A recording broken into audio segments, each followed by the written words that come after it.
আসাম প্রদেশ কংগ্রেসের সভাপতির দায়িত্ব নেন, উনি বলেছিলেন টাকার বিনিময়ে কোনো টিকিট হবে না।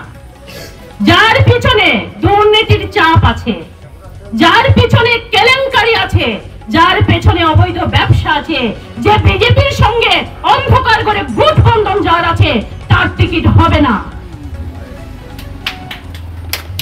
টিকিট সেই পাবে যে আপনাদের জন্য রাস্তায় দাঁড়িয়ে আপনাদের অধিকারের জন্য এই বিজেপি সরকারের বিরুদ্ধে আওয়াজ উঠিয়েছিল। যার পিছনে কোনো দুর্নীতির ছাপ নেই, যার পিছনে কোনো অবৈধ ব্যবসা নেই, সেটা আমি হতে পারি, আমার থেকেও ভালো কেউ হতে পারে। আমি বলছি না আমাকে টিকিট দেবেন, যদি আমি উপযুক্ত হই আমি পাবো।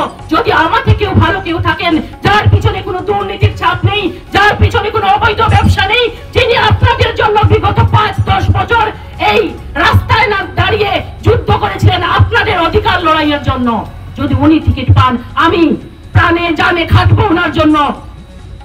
আর গাদ্দারের কোনো জায়গা হবে না দক্ষিণ করিমগঞ্জে, গাদ্দারের আর কোনো জায়গা নেই।